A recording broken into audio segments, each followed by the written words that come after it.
প্রতিপক্ষ খুনি হাসিনার নেতৃত্বে 2008 সালে 29শে ডিসেম্বর ক্ষমতায় আসার পর থেকেই এই বাংলাদেশটাকে এই বাংলাদেশটাকে ভারতের হাতে তুলে দেওয়ার জন্য সে চেষ্টা করেছে এই 16 বছর। এই শেখ হাসিনা বাংলাদেশের কোনো লোকও না। এই শেখ হাসিনা যে 15 বছর রাষ্ট্র পরিচালনা করেছে, এটা বাংলাদেশের কোনো উন্নয়নের জন্য, বাংলাদেশের স্বার্থে কোনো সে কাজ করেনি। সে ইন্ডিয়ার স্বার্থে কাজ করেছে, সে ভারতের স্বার্থে কাজ করেছে। তাই এই আওয়ামী লীগ নামক এই সংগঠন, এই রাজনৈতিক একটা সন্ত্রাসী সংগঠন আমরা এই বাংলার মাটিতে চাই না।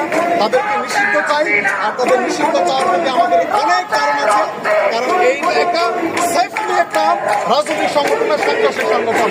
2008 সালে ক্ষমতা আসার পরে সর্বপ্রথম যে কাজটি করেছে, বাংলাদেশের 24 সেনাবাহিনী 57 জন সেনা অফিসারকে হত্যা করেছে। 2013 সালে 5 মে 77 আলেমুল আমাদেরকে হাজার হাজার আলেমুল আমাদেরকে হত্যা করেছে। 2018 সালে রাতের ভোট করেছে। 2024 সালে ডানে নির্বাচন করেছে। 2024 সালে পরে এই ছাত্র জনতার গণ অভ্যুত্থানের মধ্য দিয়ে শেখ হাসিনা বিদায় হয়েছে। অতএব এই শেখ হাসিনা যে এই সংগঠন করছে আওয়ামী লীগ, এই আওয়ামী লীগকে আমরা বাংলার মাটি থেকে চিরতরের জন্য নিষিদ্ধ চাচ্ছি।